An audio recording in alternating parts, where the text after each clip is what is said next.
I'm Colin Brazier. I've reported from more than 70 countries around the world, covered wars from Afghanistan to Iraq, from Lebanon to the Balkans. I'm trying to bring that experience, that feel for events, to the studio. And something else, I'm ready to give an opinion. Today's stories with a spark. Brazier from 8 p.m. weekdays on GB News. Join us for the Political Correction. We're here every Sunday to correct politics and put you, the people, back in charge. We talk about all areas of the United Kingdom, including Northern Ireland. Our debate goes way beyond the Westminster Village. It's about the real country. It's about your opinion. So please, we want you to tell us what you think. This is the Political Correction. Every Sunday morning from 10 a.m. here on GB News.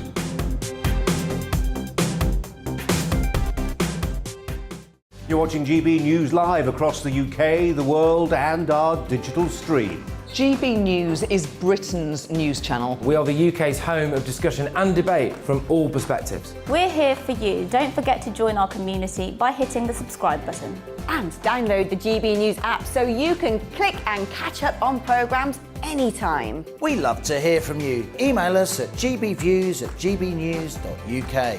Thanks for being part of the GB News family.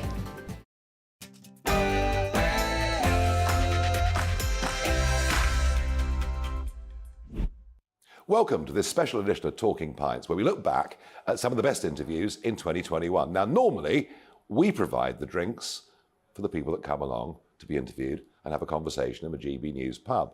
But on one occasion, Jacob Rees-Mogg decided to bring his own homemade cider.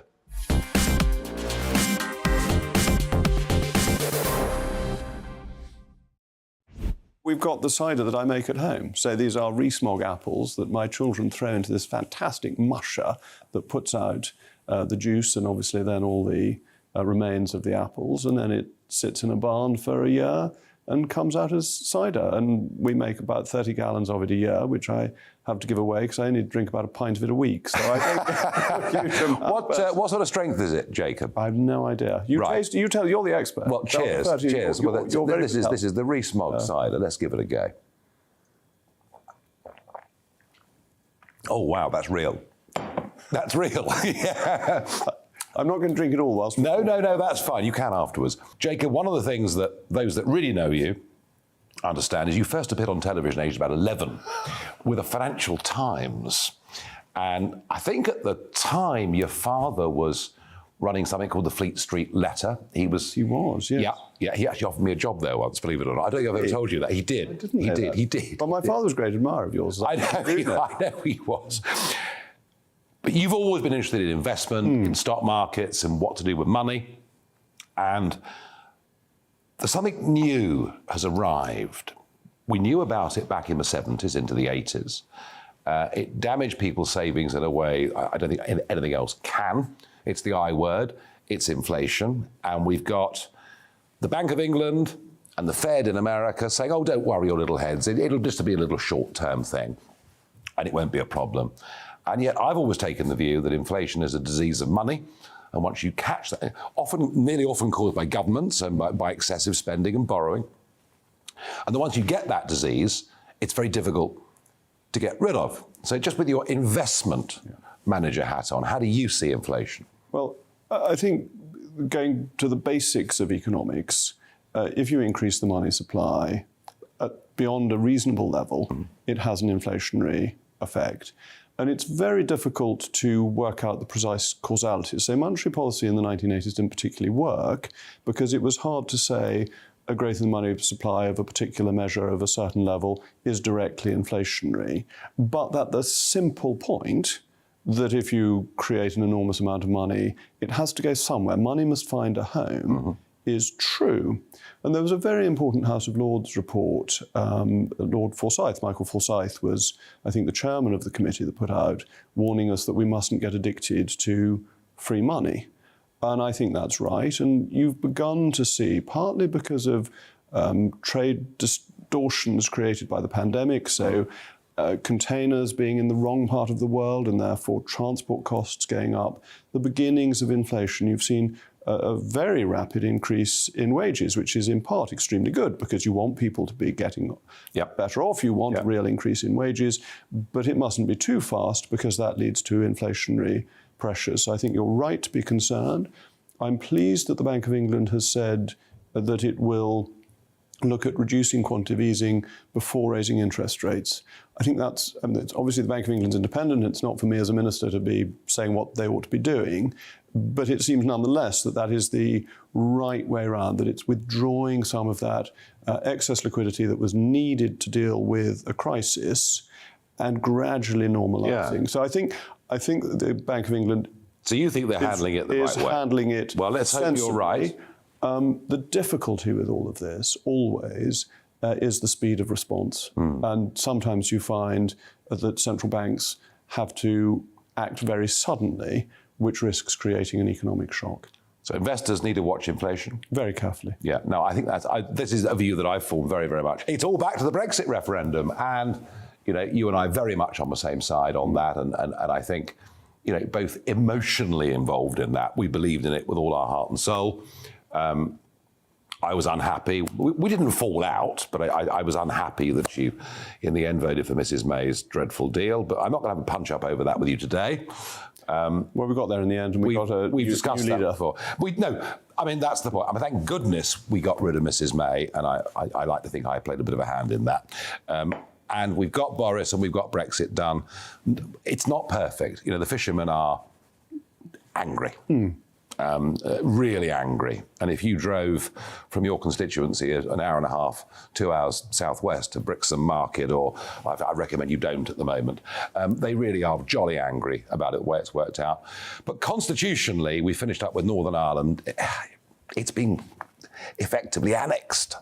What are we going to do, Jacob, to sort that out? Is the will there? I hear Lord Frost, who I think did a jolly good job as negotiator, and I hear him saying tough things.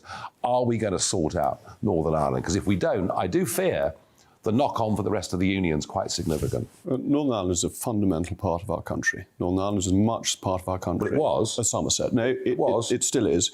And you cannot allow the European Union to extract Northern Ireland from the United Kingdom. And you're right to say that the EU has not implemented what it agreed with the goodwill that we had a reasonable expectation could apply. It has not applied the flexibilities. It has not even recognised animals in the UK as being from the safest countries of all. And as the problem with rabies has always been the continent to us rather than us. And she threatened us with that. She threatened to put the hard border back, and we know all of that. But does there come a point when we have to say, look, you've been completely unreasonable about this? The British government is completely committed to ensuring that Northern Ireland remains a fundamental part of our United Kingdom. Lord Frost is, as you said earlier, a tough negotiator. The British government is going to ensure that Northern Ireland is protected. There is work to be done. There is work to be done, and it needs to be done at a sensible pace. And we need to try. You and I both want a relationship with the EU which is one of goodwill. And we want to get to that. But we need to understand, and you probably understand it better than I do because of being an MEP and perhaps being more intimately involved, that they feel very hurt still with us and are very angry with us. And there is still, yes. Oh, yeah. And it is in our interest in the long term to have a friendly relationship with the EU. So we want to ensure that Northern Ireland is protected. But at the moment, it's not being protected. No, I mean, this is work in progress. Jacob, I've got one last thing to discuss with you before we're out of time. When I said you were coming on earlier, a lot of people said, Jacob Rees-Mogg, where's he gone? I mean, we had Mogmentum, we had this. There was a movement that suggested that Jacob could quite possibly become the leader of the Conservative Party, and what Jacob thought and what Jacob said on every issue was covered by all the newspapers from left to right, and we got to find out your views and your strong Christian faith and how you won't be bullied on social issues, and we learned all of those things. And this potential leader, and you've disappeared. Well, you're leader of the House. you make some witty remarks in the House, and that's all well and good, and the business of the House of Commons is very important. But Jacob, you've disappeared. Well, I'm here. Have they? Well, I'm very pleased you are, but we haven't seen you doing interviews. We haven't seen. I mean, have they bought you off with this position, Leader of the House? No, in government, as you know, you're bound by collective responsibility. Yes. And you have your area of responsibility, and other ministers have theirs. My area of responsibility is the business of the House of Commons, the government. But your fans want to see you, Jacob. I'm delighted to come on your programme, and hope you will invite me back again. Well, there we are. We've got Jacob Rees-Mogg. He's turned up with his own cider, and I think if he drinks a few more of those, maybe we'll see a lot more of him. I want to thank Jacob Rees-Mogg for coming in for Talking Pints. She's a black US conservative commentator. She attacks the Democrats vigorously, a passionate supporter and friend of Donald Trump. And in this Talking Pints interview, she talks about the Black Lives Matter movement and how she feels about it, and about something else called Blexit. There's such a lack of understanding of what's actually going on in America in terms of the race conflict. And it is purely manufactured by the media. And it is encouraged by the Democrat Party, who wants people to vote based on emotionality and on no basis of fact. And in particular, seeing the protests that were going on in the UK about racism and Black Lives Matter, an organization that is not for Black Americans. It's an organization that raised billions and billions of dollars, of which zero... But it says it is. Yeah, billions and billions of dollars from white people that feel guilty and believe that there's, racial oppression in America for Black Americans because the media tells them so. And of course, the media never lies. Nigel, as you know, the media never, ever lies. And what it does is it funds white people. The money never goes to Black America. So billions of dollars raised for Black Lives Matter. Not a single Black school built, not a single Black building built up, not a Black neighborhood that was built up. But many more Black people arrested and sent to prison in these riots. More Black people died in these Black Lives Matter riots. But at least the white people felt good when they gave the dollar to Black Lives Matter. So it's a political scam. But there are a lot of poor black people in America. There's a lot of poor white people in America. There's a lot of poor people, period. And there's definitely such a thing as economic privilege. There's no white privilege. America is a country that no matter where you come from, you can make something great of yourself if you're willing to work hard and stay out of trouble. And unfortunately, right now, there's this idea that if you are Black, you can't become successful in America. And part of that is a racist idea, by the way. This is the victim. This is the victim mentality, and it's cancerous, right? Because if you keep telling somebody that they're a victim and that they are, stuck inside of this idea of being a victim, then they become their own oppressor. When you believe that you are a victim, you become your own oppressor, right? Because you say, why should I try? I'm Black. And my story is very much, I came from nothing. My mother didn't even graduate high school. My family grew up very poor, and I made it in America because I had a grandparents who never handed me an excuse. You just got to get up and you have to work. And now an English husband. Now an English husband, yes. So, but he's living in America with you, obviously, and you've got a young child. We do. Which is great. So there's a family life, but there's a sort of media life. I mean, that's where you are now, isn't it? A burgeoning media career. Yeah. And is that mostly online? Do you appear much on the big TV shows and mistakes? How does that mix work? Yeah, so I do, I have my own show with the Daily Wire, and I'm on Fox News once, twice a week. And people, primarily the young people, follow me just on Instagram, on Twitter, because they just like to hear an opinion they haven't heard before. People mean well when they get behind things like Black Lives Matter. They genuinely do mean well. I think that's right. I think most of the people who turned up on the streets thought, we want to live in a fair society, but I mean, I felt they were being used as pawns. Of course they are. By facts are there. If people would like to look at the facts, they can look at the facts and actually see that Black Americans know we're not just being gunned down for walking down the street. A police officer doesn't just see us and gun us down. In fact, a police officer is 18.5 times more likely to be shot by a Black man than the other way around. And in America, by rate, if you look at the numbers, white American men and Hispanic men are killed at a higher rate than Black men. People just don't know this. No, I know. I've seen those numbers, and that narrative just hasn't got through at all. It hasn't gotten through. Just hasn't got through in any way. But Brexit inspired you. It did. Because it inspired your own political movement. Blexit. Explain Blexit, please. So I saw you at CPAC, and I was actually depressed before I saw you because the doors had closed. Nobody knew who I was, and I was going to miss Trump's speech, and so I had to go backstage, and I had a pass that put me backstage, and I was like, I'm going to miss Trump's speech, the first time I'm going to see him speak, and I walk into the room, and I see you, and I'm like, oh, it's Nigel Farage, he's Mr. Brexit, and then I went, oh, That's exactly it. There needs to be a Blexit. There needs to be a black exit from the ideals of progressivism. There needs to be a black exit from this victim narrative that has become so poisonous, and that it is based on a fundamental lie. And so I created the movement to bring conservative principles to the black community, to be a spokesperson for them, because in America and beyond, if you are a black person, you are not allowed to be conservative. You know, you are caricatured, you are lied on by the media, you are attacked. And yet, a larger number of black people voted Republican, I think in the last 2 elections, than had for a long, long time. So this Donald Trump figure, who I've got to know pretty well over the years, and I like him. You know, I mean, I've made no bones about that, and I've perhaps been his most consistent supporter on this side of the pond, you know, against the media who paint him out to be a monster. But you're personal friends with Donald Trump, and tell me why. You know, because when he was running, I didn't want him to win, and then I watched the speech that he gave while he was running. Didn't want him to. No, I was that same sleepy, oh, Republicans are racist, and then I heard a speech he gave in Dimondale, Michigan in 2015, and the scales fell from my eyes. He sat up there and he listed every statistic. Black community, you've been voting for Democrats for 60 years. Why not take a chance on me? He said specifically, Black America, what do you have to lose? Look at all of the ways you've already lost, right? What's it gonna take for you to just give me a chance? And I went, wow, that's about as good an argument as any. We're not winning, so why not take a chance on something different, you know? And I watched the way the media, who I had trusted at that time, spun what he said and lied and said that he was saying all black people were poor, that all black people were criminals, and it's not what he said at all.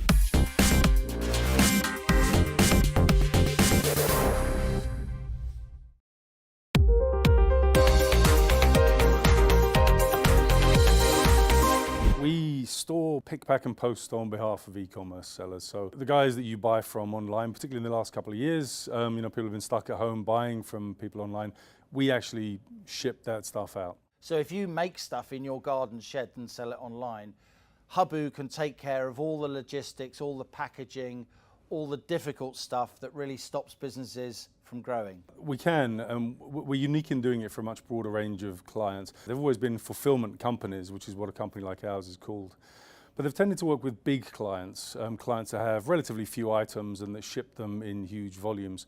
We work with clients of all sizes, complex clients, you know, clients that sell secondhand or vintage, small clients, people that do sell from their bedroom, so a really broad range. Tell us about the physical side of the business. It looks unlike a traditional warehouse, so we really revolutionized the way the warehouse floor works.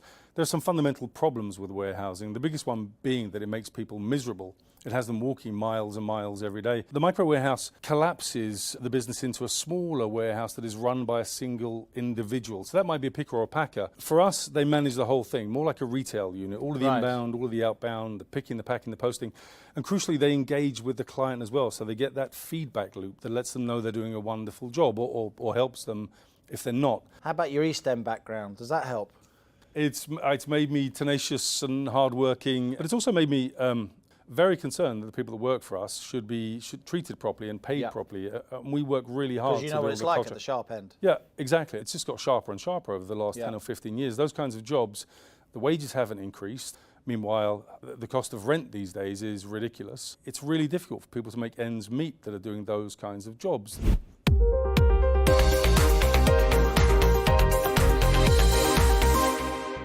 You're watching GB News live across the UK and the world on our digital stream. GB News is Britain's news channel. We are the UK's home of discussion and debate from all perspectives. We are here for you. Don't forget to join our YouTube community by clicking on that subscribe button.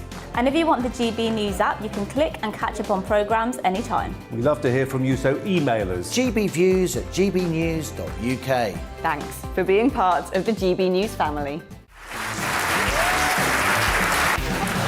My name is Andrew Doyle. Join me every Sunday evening at 7 p.m. for Free Speech Nation. This is a show where we address current affairs and news stories of the week with the help of two wonderful comedian panellists. I brought in comics because I want to give it a lighter edge, and also they work for less. See you there.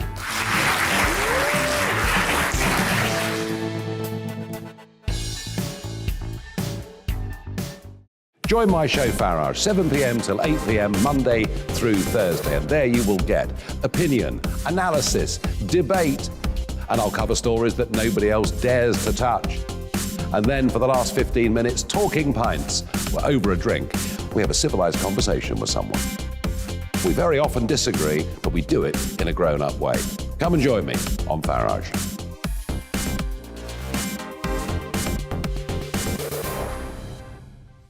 I'm Colin Brazier. I've reported from more than 70 countries around the world, covered wars from Afghanistan to Iraq, from Lebanon to the Balkans. I'm trying to bring that experience, that feel for events, to the studio. And something else. I'm ready to give an opinion. Today's stories with a spark. Brazier from 8 p.m. weekdays on GB News.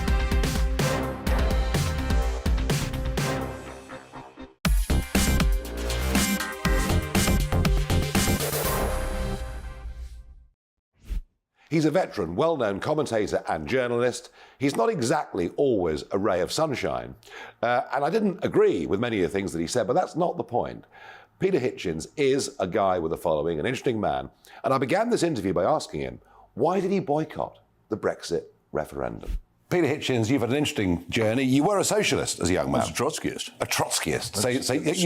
So you were the full 9 yards on the left. Completely, yes, the whole way. And so how does that... Suicidal Bolshevik. How does that journey go from where you were? It's enormous fun. It's tremendously educational. You know what you used to think. You can't pretend that you didn't think it, and in my case, I don't. There are many other people who were in the same political movements when I was there back in the late 60s and early 70s. Keep very quiet about it indeed. I don't, because I think it's essential people know. It's probably one of the best political educations you can get, particularly in realism and in how people actually operate. And was it a rapid? I'm sorry for some of the things that I said and did, and always will be, but I'm not sorry for the education I got out of it at all. And was it a rapid, overnight sort of change of position on issues, or was it a gradual? No, this is never ever. No, what everybody does when they change their mind is they feel a strong pressure to change their mind. You know there's a door over there. You open it. There's something beyond it which you're going to have to face, but you hesitate because you know that in fact it will change your life. You'll lose, for a start, almost all your friends, and that puts people off changing their minds. Yeah. And so you made that move. You finished up actually joining the Conservative Party for yes, I did. For a period of time. Now, I mean, I'm an ex-Tory. Terrible mistake. I'm an ex-Tory as well, although I was in it for a bit. But so where would you place yourself? I mean, you know, I read your stuff in the Mail on Sunday every week and other things that you do, and a lot of people do. Where would you place yourself on the political spectrum today, or isn't that even relevant? No, it is relevant. I think I would call myself a British goalist. It's extraordinary that this combination of strong defence, patriotism, strong welfare state, and national independence isn't more common in politics, because I think it appeals to so many people and suits so many people. But for some reason, this country has not had it and doesn't show any signs of particularly wanting it. But that would be the simplest way of describing it. For those who can remember General de Gaulle. And what he represented. You can. But even those who can't, there's a fantastic biography of him by Julian Jackson, which describes this extraordinary life. But it's a very sound position. Something like it exists in the PIS party in Poland. But the problem with them is that they seem to me not to have a particularly strong concern for the rule of law or human liberty, and that has, to me, to be on top of absolutely everything. Liberty under the law, any British politics has to be based upon that, because that's what keeps us what we are. He's an ex-SAS soldier, a larger-than-life personality. He's worked in private security in some of the most dangerous places in the world. He really is quite a character. And I asked Big Phil Campion, how did it all start? I was adopted as a kid into an abusive relationship whereby I suffered at the hands of a very violent father, adopted father. That subsequently broke down. My mother turned violent, so she went noisy. I then ended up in a series of situations where my behaviour plummeted. And I was a handful as a kid. I was an absolute, as they call them, do you know what I mean? But well, I'm sure you're pretty difficult to handle now. I've had my moments, Nigel. I've had my moments, you know that.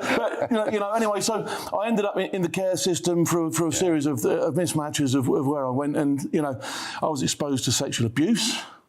which was, used against me as sort of like a lever, a tool. I was told I was nothing. I was told this, I was told that, I was told the other. So I didn't have the greatest childhood, but I did learn a lot from my childhood, and that's very important, do you know what I mean? So you might be having a rough time, but you can learn a lot when you have a rough time. So, yeah, I took from it what I took from it and moved forward with it. And school? School, non-existent, left with a cycle proficiency, took that twice, got someone else to help me. Well, that's something, I mean. Yeah, so no, I didn't do very well at school at all. I did, however, I went to a public school for a while. They identified that I did have quite a high IQ, did one of those little bubble tests, got sent, state paid for to a public school, but it was state paid for. The other kids knew that, they're like that, oh, look at the old poor kid, they nicknamed me Kevin, took the mickey out of me and all that sort of stuff, do you know what I mean? Yeah, torrid year I had there. But, I've been invited back there since, and I will go up there hopefully this year and see them, and, I don't hold grudges like that. And the army? Say the army. The army was the making of me. Was that what you always wanted to do? No, not really. I wanted to play football for England, but I was rubbish. There's a lot of kids out there now want to play football for England. I bet there is, The last few there is a substitute for England, I'm telling you. It wins things as well. Would you fancy taking one of those penalties at Wembley the other night? I'll take one, yeah, absolutely. I'd just queued up for one. I'd have that. Yeah, all day, yeah. So the Royal Hampshire Regiment it was? The Royal Hampshire Regiment I went, yeah, passed me training, best improved recruit. I found out later that means he was an idiot, but we got him over the line. Yeah. Had a great time there. And a wonderful regiment? Wonderful regiment, great history. Abolished by John Abolished Major. by John Major, yeah. At the time, I'd have liked to have got hold of the fleshy part of his neck and give him a talking to, like, do you know what I mean? But it never happened. And, this is one of the things that advocates me to talk about the British Army, because we dealt with that. Yeah. It was a tough time, we dealt with it. And I think that's one of the key things that the British Army does. You can throw at them whatever you like, but they'll deal with it.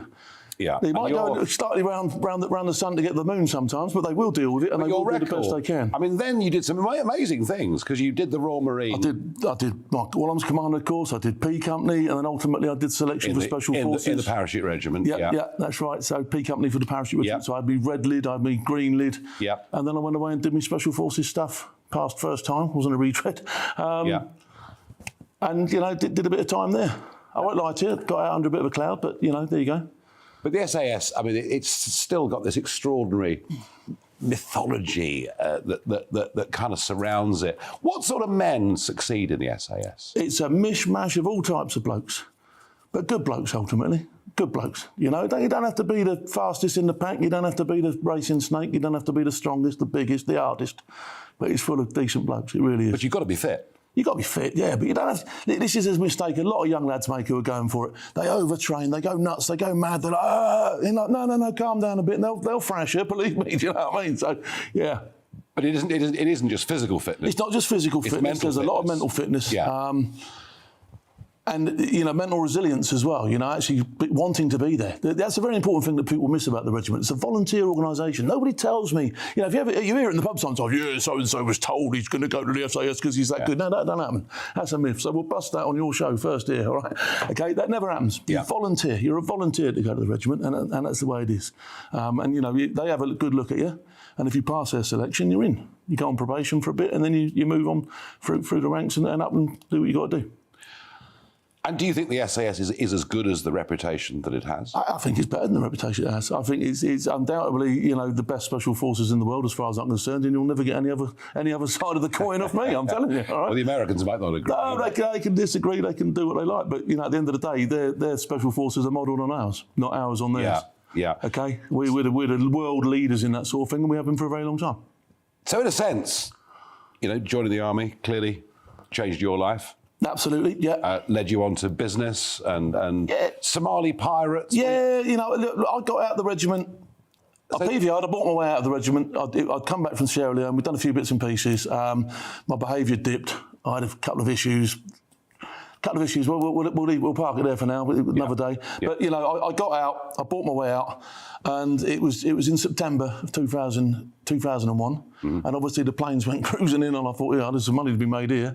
So I sort of disappeared off to Pakistan, done me bits and pieces, ended up working in Afghanistan. I think I got to the embassy before they did, to be honest. It was, and then it just became an absolute mad rush of this private military contracting that you've seen all about Afghanistan, Iraq. And it's big money. In the day, it was big money. The lads are going out there for peanuts now, and it really breaks me because they're taking some real risks. They're getting out of sturdy careers in the British military, and they're dumping them themselves over there. Do you know what I mean? And like, yeah, and you know, when you look at Afghanistan now, and there's this big pull out, the Taliban are advancing, and there's guys out there still working for £125 a day. Wow, that's insane. Yeah, I could get that on Brown's nightclub.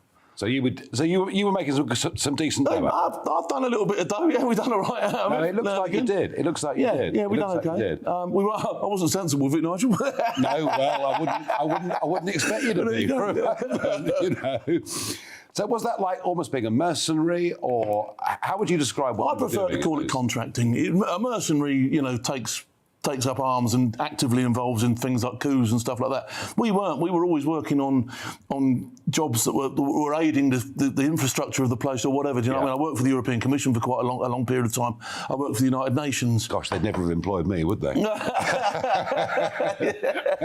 She was 1/3 of the band Atomic Kitten. She then became Queen of the Jungle by winning I'm a Celebrity, Get Me Out of Here. And the fame led to some very, very tough and very, very down times. But now she's turning her life around in a remarkable way. It's an inspiring story. It's Kerry Katona. I was in a nightclub and got approached. For me, it was unbelievable. It was everything I ever wanted to become famous. And for me, when I say becoming famous, I wanted to be loved. That's what I wanted more than anything. I think everybody wants to be loved, but I was so desperate to be loved. So when I became a celebrity and I'm on the stage, it was great. I loved it. I still do now. I still love performing in the shower. So getting into this group, it just happened. It just happened overnight. Yeah. So I was in a nightclub, right place at right time. This guy said to me, I know this guy called Andy McCluskey from More Casual Manoeuvres in the Dark. I went along, took my page 3 photographs, told a few jokes, sang a few songs, and they based a band around my personality, and I was a founder member. Now, page 3, you just mentioned it. Yeah. Page was 3. you a fan, Nigel? Oh, big time. But we're not supposed to say that anymore. But I don't see why not. I mean, page 3, it's all stopped. It's all been banned. It's all seemed to be awful. It's all seemed to be demeaning to women. How do you respond to that? Well, I do OnlyFans, Nigel, which is an over 18 site as well, and that's how I've become a millionaire again. For me, at school, I'm not going to lie, I had a great chest on me. I wasn't going to be a rocket scientist. Can't believe I'm having this conversation with Nigel Farage on national television. But I had a great rack on me, and I wasn't going to become a rocket scientist. But I knew in my head to get out of this council estate and become what I wanted to. That was my get out. I was a pretty girl. Was doing page 3, was it demeaning? No, not at all. Was it exploitative? No, I loved it. I enjoyed it. I felt empowered. This is my body, Nigel. I'll do with it what I want. And for me, I didn't have the brains to be a politician or a doctor, but I had the body and I had the brains to know to use that body to a certain extent to get what I wanted. And that was the money and the success and the foundation for my children. My children have private education. All of my kids have had private education. I live in a beautiful £2 million house. I've done that. I've created it. And because I've created this little empire, for me now, I've been able to invest in myself with my dating app and my clothing brand and my fitness brand. But before you got to where you are now, so you had this amazing app and, you know, Atomic Kitten was a mega success and people love it. You make quite a bit of money out of it. You get married, of course, to another big pop star. Yeah, Brian McFadden. So, kind of, you've gone from where you were to just this most incredible. So I got a blessing from the Pope when I married Brian. Load of good that did like. But honest to God, I've gone from this kid in foster home to, you know, inviting Mariah Carey to my wedding, to getting a blessing from John Paul the Pope himself. That's amazing. You know, and I think that goes to show you can achieve and do anything that you want to, that you set your mind to. If you believe in yourself. 100%. I'm a massive believer in law of attraction, manifestation, affirmations, gratitudes. I'm a massive believer in all that. I've been on every side of the coin you can think of. But I've brought it all back. Because then you went into the jungle. I did go in the jungle. And you became the queen of the jungle. I did. You know what? That for me was, I think, still today, the highlight of my career. Was it? To have that amount of love, I keep going back to love again, and being put on that pedestal, which the press do, Nigel, which you know it does. Well, they put you up, but we'll come to that. It was amazing. It was amazing. wasn't it humiliating doing bush trucker trials and all this kind of stuff? Oh, God, no, it was great. For me, I get offered to do these reality shows, and for me, Nigel, I think, wow, what a great opportunity. I would never normally go and do something like that as a normal person. You wouldn't, unless it's offered to you. I've got amazing memories. I've done great adventures. I've done things that I never thought I'd do in a lifetime, and I'm being paid to do it at the same time. So it was all going. Yeah. We get into sort of 2004, 5, 6, and kind of life can't get much better. Mm-hmm. But then it all goes wrong, Kerry. Yeah, it does. Why it all went wrong, didn't it? Was it too much success too quickly? No, I think when my first husband left me, for me, that was straight back down to earth. So before I met Brian, I was an atomic kitten. I lived like in a council estate. I was doing drugs with my mother. And Brian was like this knight in shining armour, took me away, moved me to Ireland, sorted my life out. He left me straight back to where I love my mum to bits, by the way. She's sound now, but straight back to where I started. So rather than grieving my marriage failure, not only did I feel a failure as a wife, I felt a failure as a mother as well. And my go-to was cocaine, unfortunately, and that became my best friend. And then the press who they had a lifted you up, field day. and you were. When the News Up World was around, they had a field day with me. You They were did. plastered, weren't you? All over the Murdoch Everywhere, newspapers. yeah. And it was Yeah. relentless. Yeah, it made me feel suicidal. It really was. Did it? was. Yeah. There was like 40 paps outside my house every single day. I know that Saturday phone call when you got, I know it. I've been through it. Yeah. And you be scared, and my phone even to this day is always on silent. I hate phone calls. I always think it's going to be bad news. You know, if my manager rings, say, "Oh my God, what is it?" I get really scared. It was to a point. It was suicidal. That. You know, I couldn't trust everybody. Everyone was telling stories, and then obviously there was, you know, the hacking thing, and it was like I didn't know who to trust. And cocaine became my confidant. It gave me confidence when I needed it. It was there when nobody else was, and it just turned out to be a liar, really, like most men, Nigel. I nearly died doing that, but I had to turn it all around. And what do we do with young people? Is the messaging right in schools or? No, it isn't. And another thing that's not even good in schools as well, which really gets to me, like the bankruptcy and the drugs, it's not spoke about. You go to school, Nigel, and you learn about the Battle of Hastings, right? What's that going to do for somebody when they leave school? No one teaches you about a mortgage. I want you to tell me why it's not in the education. No one teaches you about mortgage, don't teach you about bankruptcy unless you do a business course. Yep. And not everybody does that, and it's only briefly spoke about then. They don't teach about your VAT or your tax or life insurance or a will or a mortgage. So you're not being prepared for life. You're not, and they're the most important things. You have to, you know, the whole dream is, you know, getting married, having kids, getting a mortgage, getting your life. No one teaches you any of that. I love it. You're right. Like your credit card, no one teaches you about anything. Just getting people to pass exams is not education. Well, I don't think so. It's about life skills. I'm with you. No one and even today, like when my children leave school, they're not going to have a clue how to get a mortgage. No one teaches that kind of stuff. Or about drugs and mental health. It's not taught enough. 1 in 4 people suffer. I've got bipolar. 1 in 4 people suffer with a mental health. No one teaches it in school properly. I think it's wrong. Come on, Nigel, you can sort this out. You ever thought about politics?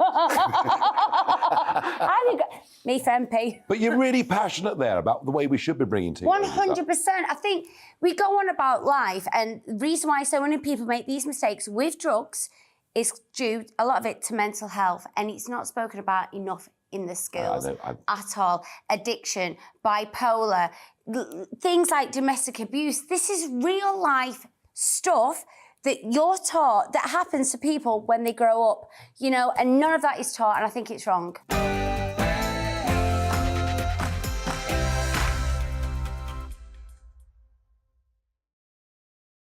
It's time to remind ourselves there's always another winter. Canary Islands sponsors the weather.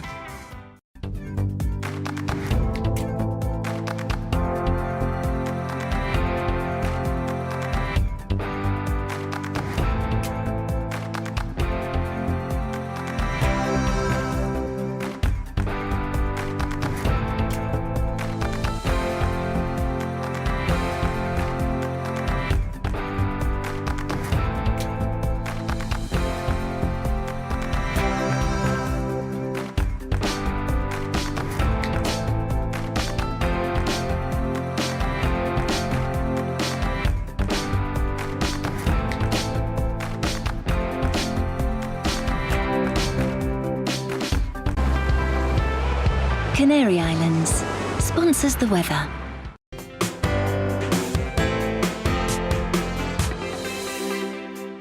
You're watching GB News live across the UK and the world on our digital stream. GB News is Britain's news channel. We are the UK's home of discussion and debate from all perspectives. We are here for you. Don't forget to join our YouTube community by clicking on that subscribe button.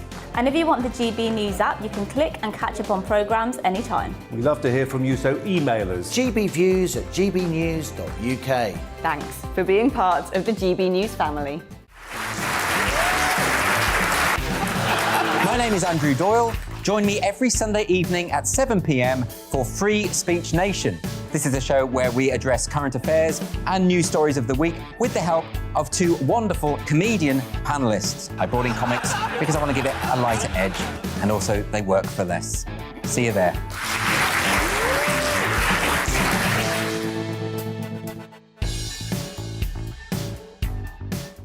Join my show Farage, 7 p.m. till 8 p.m. Monday through Thursday, and there you will get opinion, analysis, debate, and I'll cover stories that nobody else dares to touch.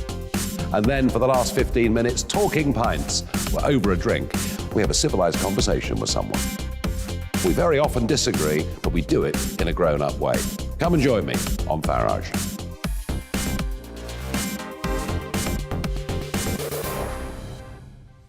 I'm Colin Brazier.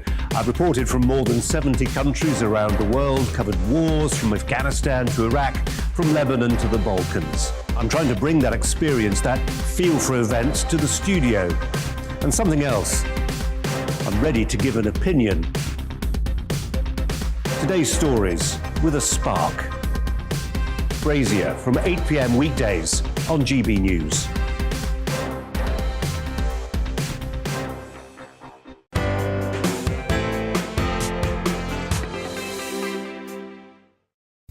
Hello there, very good afternoon to you. Colin Brazier with you through until 2 today. A flavour of what's coming up over those 2 hours. If Omicron isn't hospitalising on the scale some thought, does that mean England should cut the COVID self-isolation period from 7 days? Go shorter than 7 days.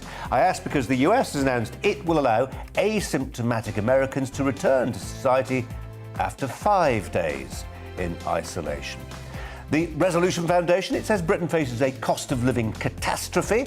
Setting aside the catastrophising language, the think tank obviously has a point. Inflation could hit 6% next year, but what, if anything, can you do about it?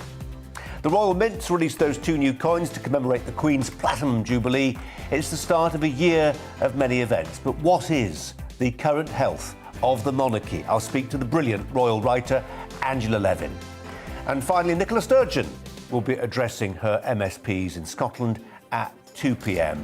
to discuss COVID restrictions. There you go, some less than cheery news to come. First, the headlines with Paul.